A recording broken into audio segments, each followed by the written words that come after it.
Hi, thank you. It's good to see you this morning. I'm Ben Smith, the editor-in-chief of Semafor, and thanks to BlackRock and to the BPC for having us, for doing this with us. And we're joined by the governor of Maryland, of the great state of Maryland, Wes Moore, who probably needs no introduction to this crowd, but I'll do a brief one anyway. He was a Rhodes Scholar. He led soldiers in combat in Afghanistan.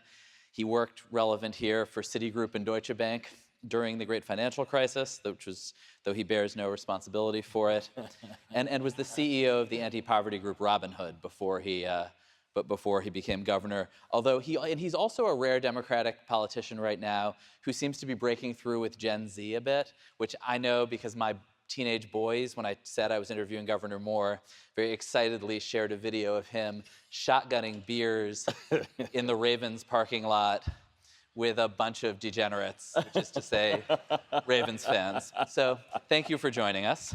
Thank you. And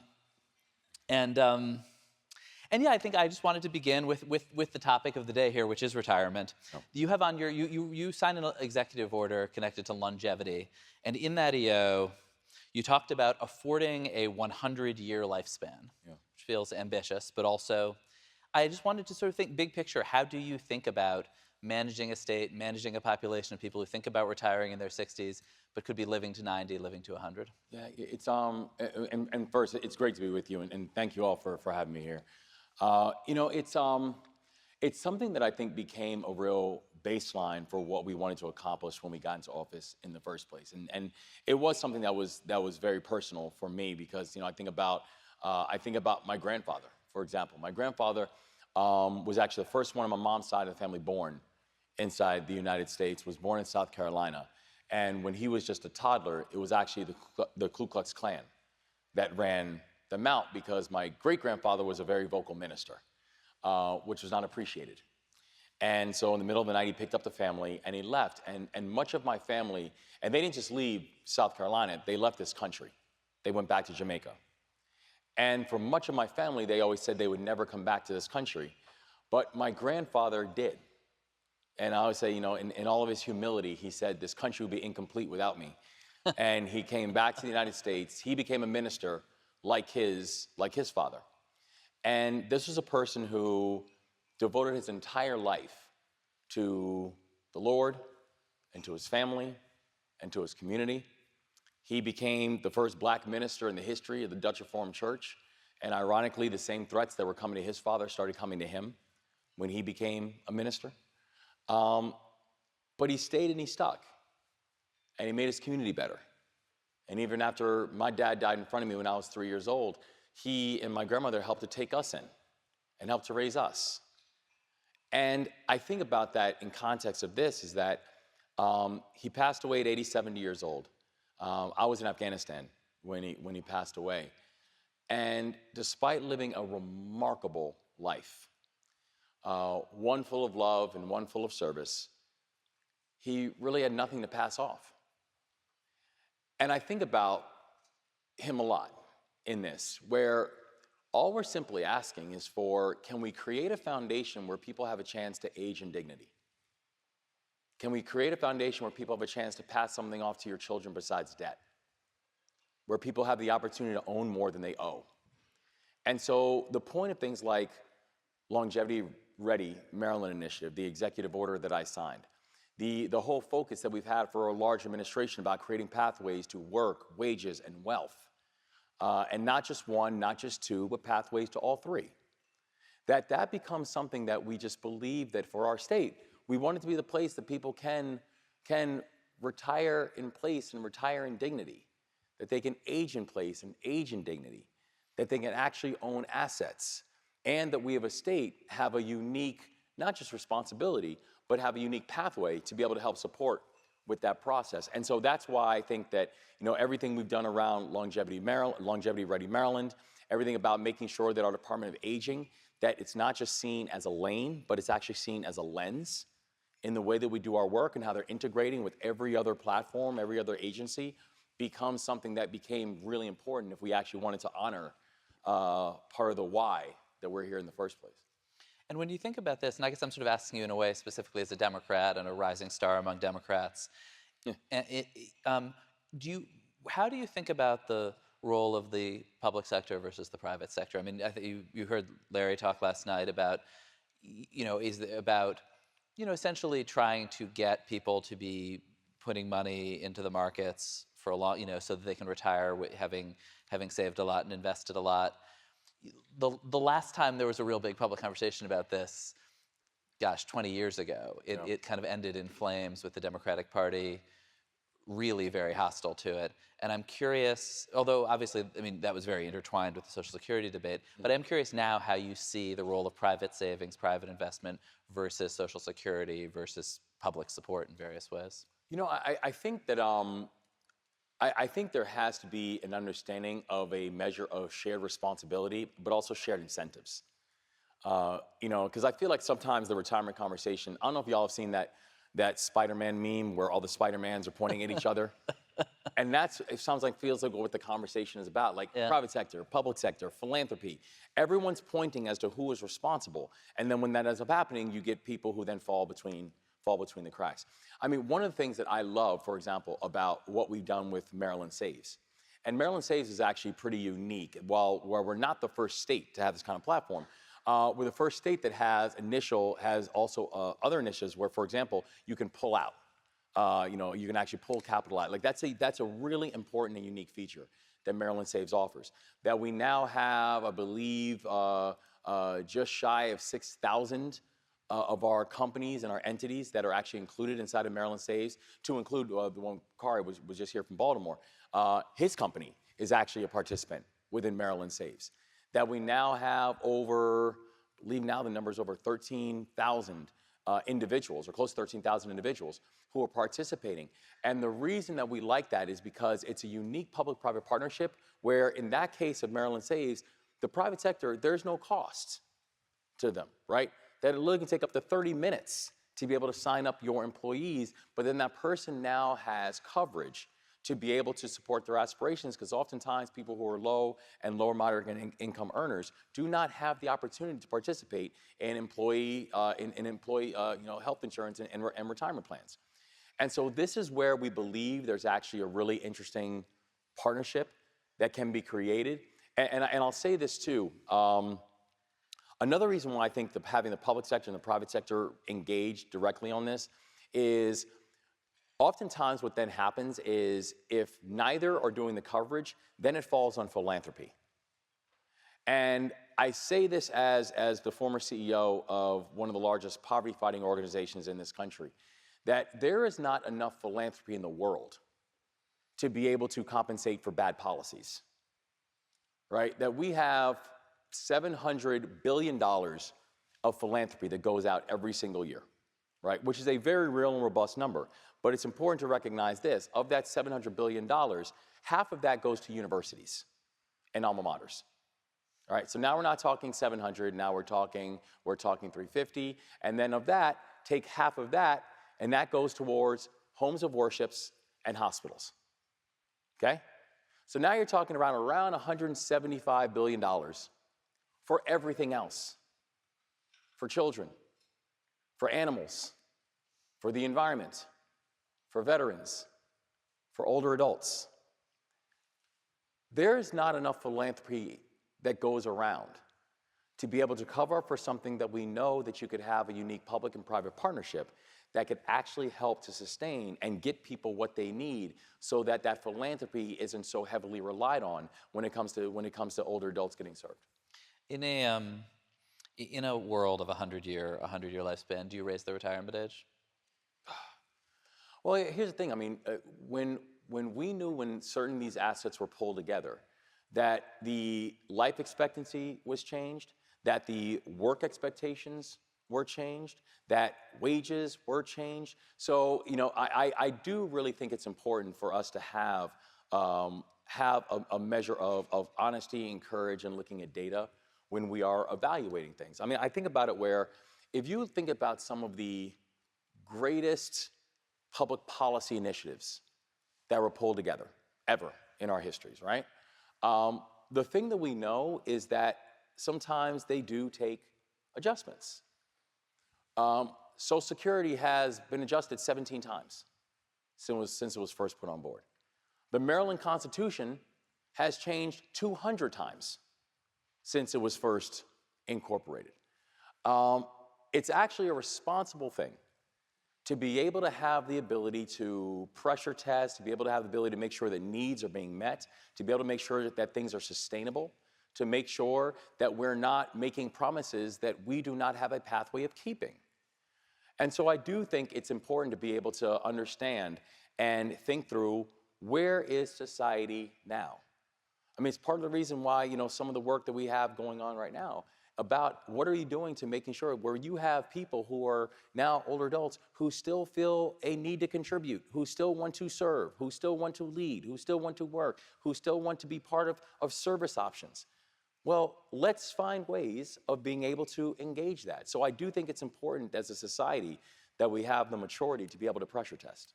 It's interesting, 'cause I think as we're having this conversation about, about all this along this lifespan, there's also a lot of, I think, political pressure in the Democratic Party, maybe not to lower the retirement age, but to lower the age of politicians. Do you think it's time for some of the congressional leaders to move on? So I think that the people in their districts have to decide that. Okay. That the people Try to wedge that in on a retirement theme. Yeah, but no, because but honestly, I think that we do have to understand that it's at what point do you know that it is time, right? But so, for example, I look at certain situations. For example, I look at Steny Hoyer, and I believe Steny is 82 or 84. I can't keep up with Steny. Steny is a remarkable public servant. And it's not just the institutional knowledge that Steny brings. I mean, frankly, it is. It's the energy that Steny brings inside this work. I think Steny Hoyer continues to add tremendous value to his district, and I think that's why his district continues to elect Steny overwhelmingly. So I think it's really kind of up to individuals to decide, when is it time? And then I think then it's up to voters to decide, is a person best serving me? We're going to talk quite a bit, I think, about federal workers here, just because Maryland, I think, according to Moody's, has maybe 160,000 federal workers in Maryland, another 250,000 who commute to the district. That's right. One of the sort of undercurrents, I think, of the politics of retirement is often resentment from private sector workers and voters about the, traditional pensions, younger retirement age that often come with federal, with state, with local government jobs. How do you think about that, and how do you sort of manage that? Well, I mean, I think about it where, I joined the Army when I was 17 years old. I was too young to sign the paperwork. My mother had to sign the paperwork for me when I first joined the Army, but after my teenage years, she would sign whatever the Army put in front of her. But I think about, there are people who I signed up with when I was 17 and 18 years old, and people who had served on active duty, and people who had done their time, and people who had repeat deployments. And then at 37, 38, 39, 40 years old, were now eligible for retirement. Yeah. Right? I also think about the service that they did. I think about the ask that we had of them. That in many cases we were asking these people to leave their families. That we're asking them to risk their life. Asking them to miss birthdays, miss holidays, miss basic occurrence that for many of us we kind of just take for granted, but we were willing to do it, and we had those experiences because there were people who were willing to sacrifice their own with their families. So I think that the fact that we provide a level of support, and we can say to first responders, federal employees, et cetera, that thank you for your service shouldn't just be a statement, but that it should be something that we believe in and reinforce, I think is important in that conversation.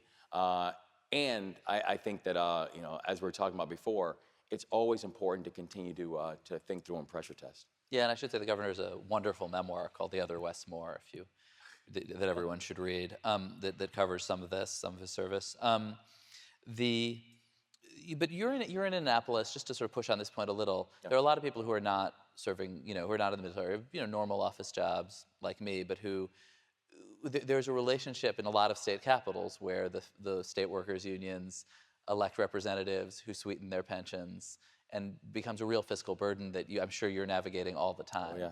Is that a problem? Do these sort of federal workers unions sort of essentially have too much political power in state capitals that in a way that distorts the system? Yeah, I mean, I think it's important for us to have a strong partnership with our labor community, and we have a very strong partnership with labor because I've been very clear that you're not going to find a more pro-business governor than me. I believe deeply in the prospects of business. I come from the business world, but I also think that saying that I am pro-business and saying that I am pro-worker don't have to be mutually exclusive thoughts, right? I think part of the reason you're able to have successful businesses is you can have good pipelines of strong workers. Part of the reason you can have strong workers is because you have to be able to incent businesses to come in because these are the ones who are actually creating the jobs. And I do believe that in this moment, we have to think about what type of workforce is necessary and required.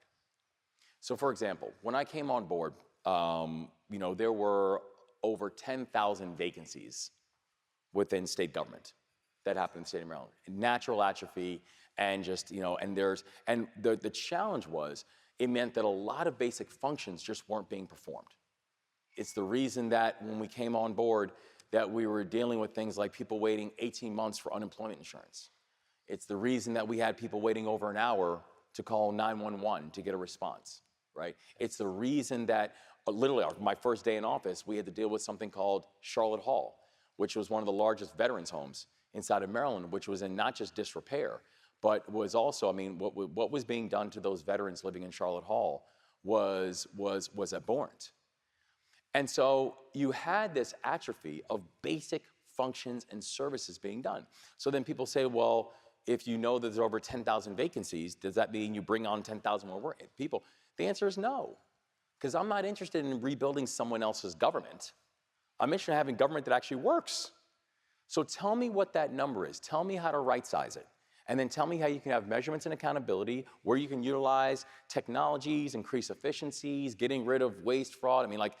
Ironically, one of the first hires I made was a chief performance officer. We've been doing Doge in Maryland long before anyone knew what that word was. Well, this is a good segue, because you probably, maybe more than any other public official right now, are sort of reckoning, I think, with the consequences of these big cuts, both to the federal workforce. I think Johns Hopkins is the #1 USAID recipient.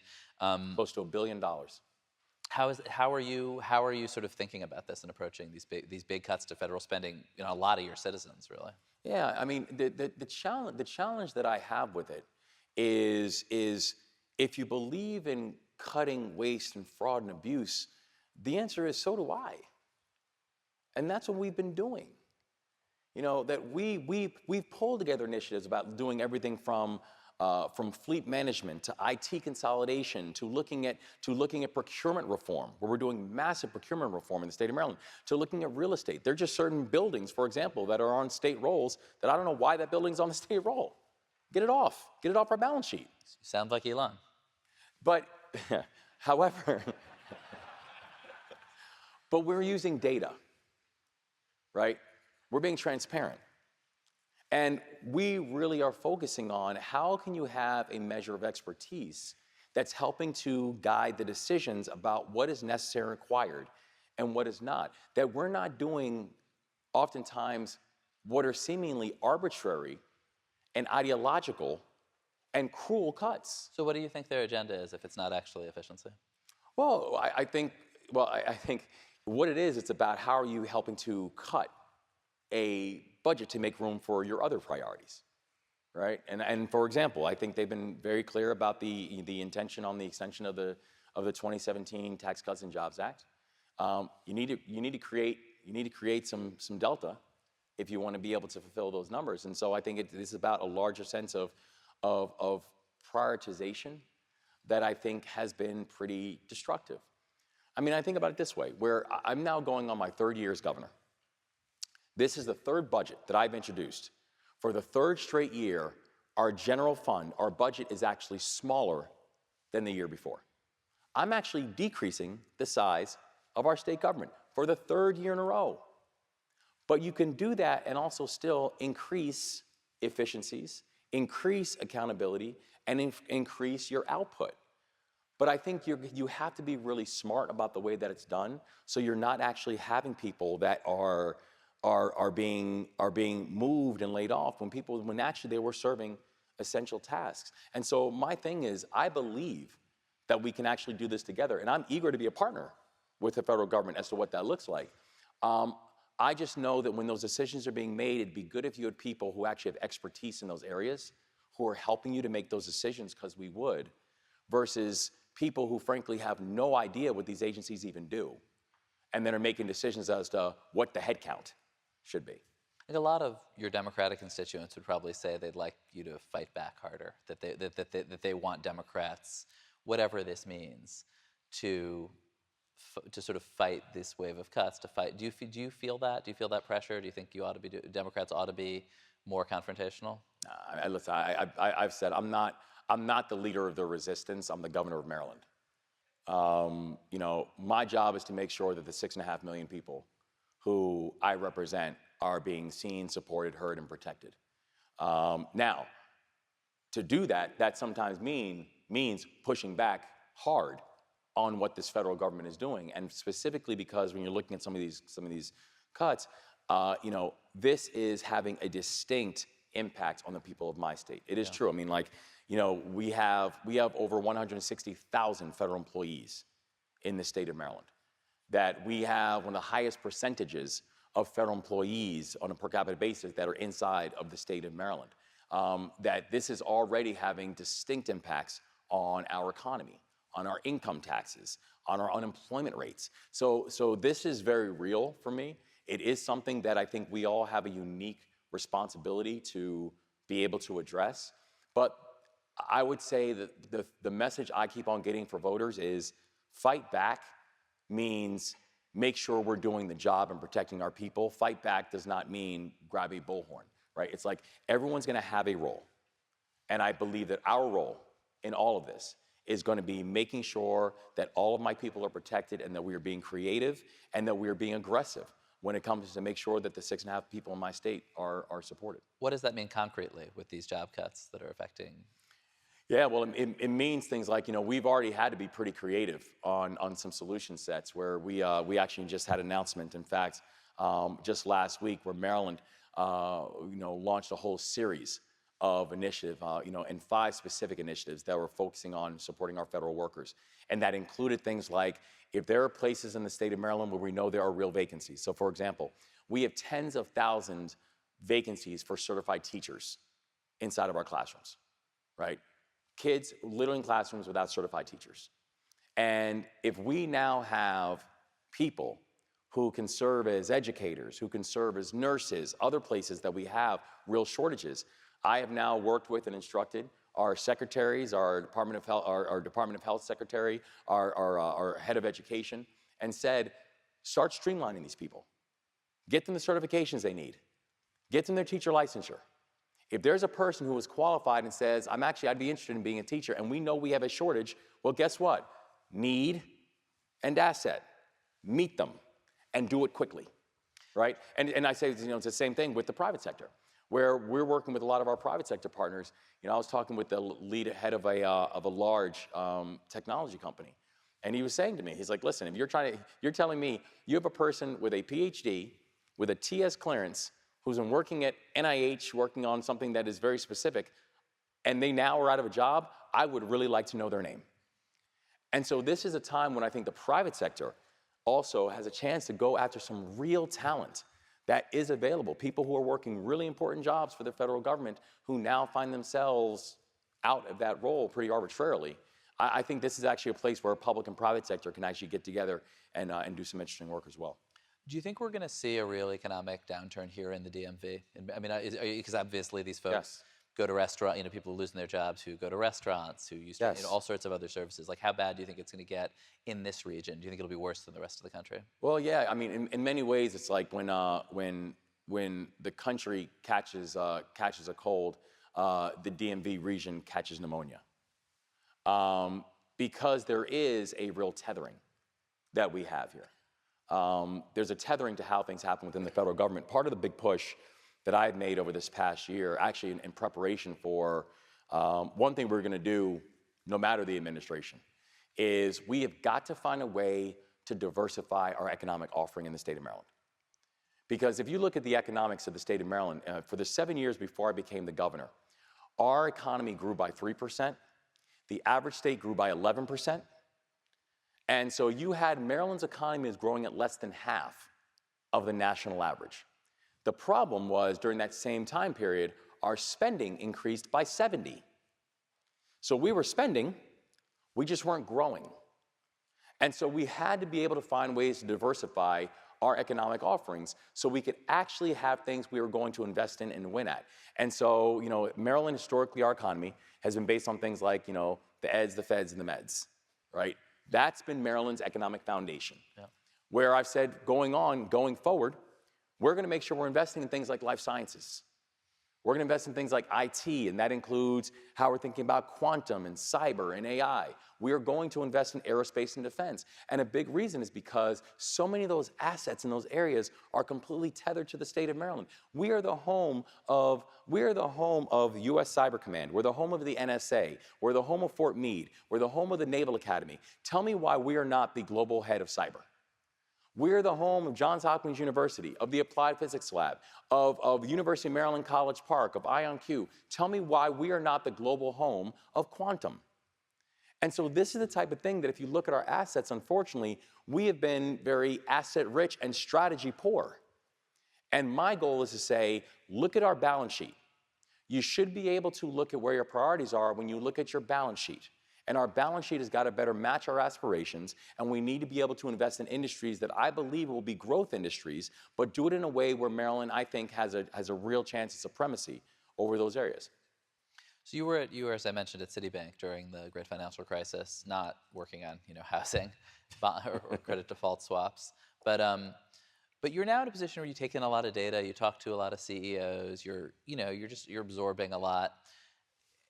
How nervous are you about a recession, about a sort of deeper economic downturn? There's obviously, you just talk to CEOs and the business roundtables in town right now, everybody feels like things are drifting downward at best. Yeah, no, I agree with them. Because I just think that, what people are looking for, and frankly what CEOs are looking for, is just a measure of predictability. Just tell me what's coming, and I can prepare for it.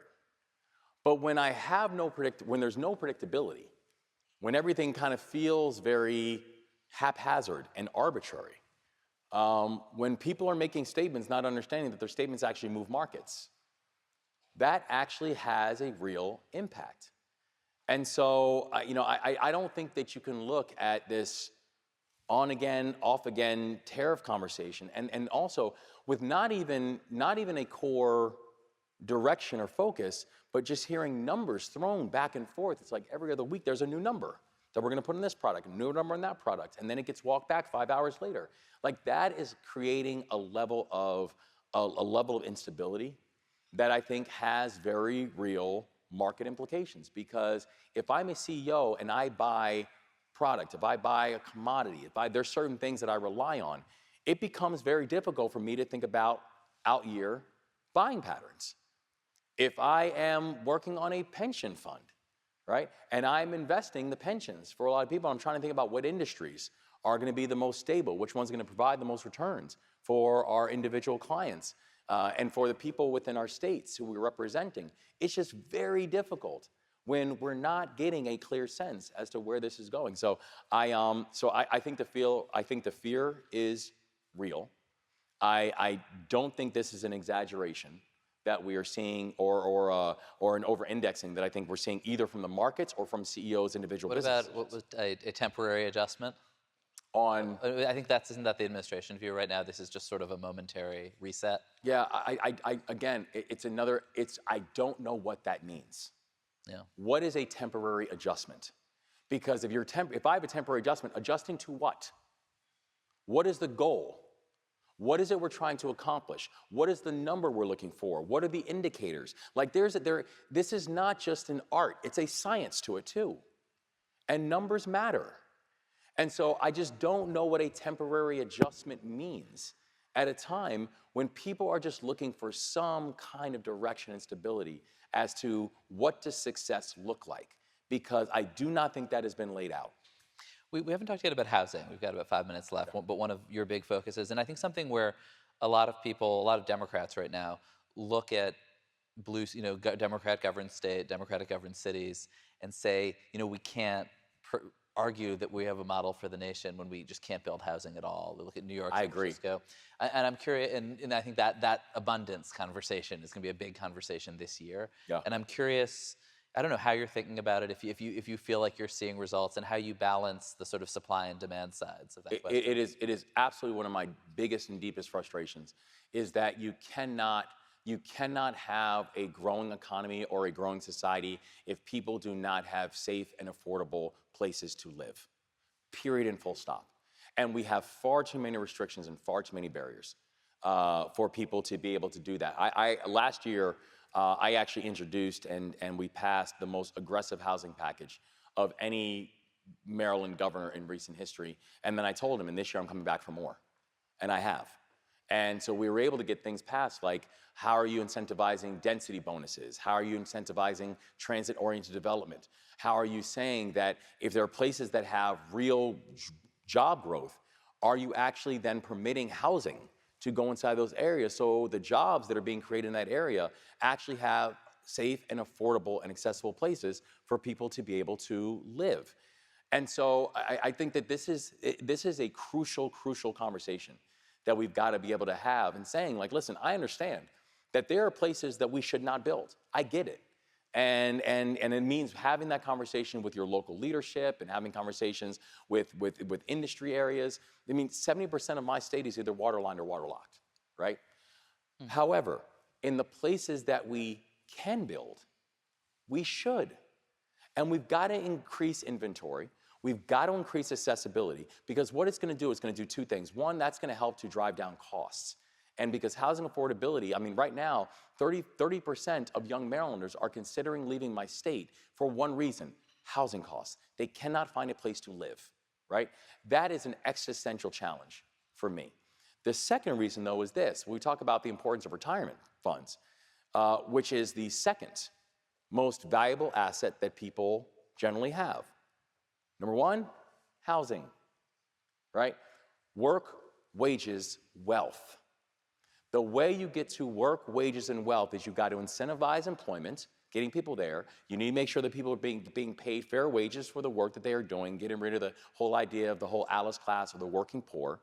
But the third thing is you need asset accumulation. Better support your small businesses, better support your entrepreneurs, allowing businesses to be able to grow and thrive within your area. And yes, giving people an opportunity to become homeowners. And, and I tell you, my same grandparents that I was telling you about, when they came to this country, in my grandfather's case, came back to the country. My grandmother was born in Cuba, raised in Jamaica. When she came to the country, they bought this little home.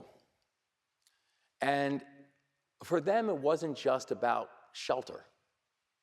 For them, it was a chance for them to own a part of their own American dream. And that is the same home, also, that when I was going through my issues, I had handcuffs on my wrist by the time I was 11 years old. I was sent away to military school by the time I was 13, because of some things I was getting into. And I remember my mother was threatening me to send me to military school ever since I was 8 years old, because of my behavior and things I was getting into. And she would say, if you don't get it together, I'm going to send you away. And I'd say, Mommy, I know. And then she started giving me brochures to show me she wasn't playing around. And then finally, when I was 13, she said, I can't do this anymore. She said, I'm going to send you away. And she packed my stuff up, and she sent me to a military school in Pennsylvania, which I ran away from 5 times in the first 4 days. But that place ended up really helping to change my life. But the reason I bring up that story is this.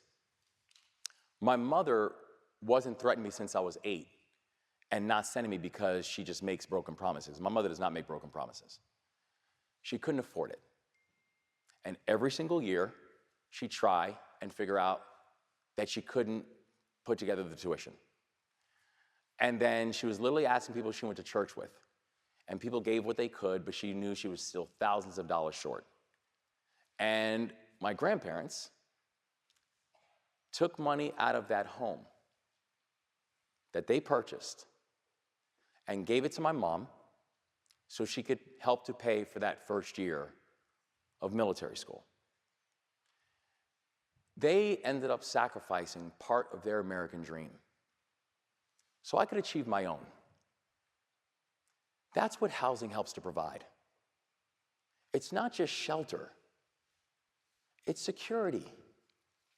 It's an investment. It's a chance that you can tap into something if an emergency happens.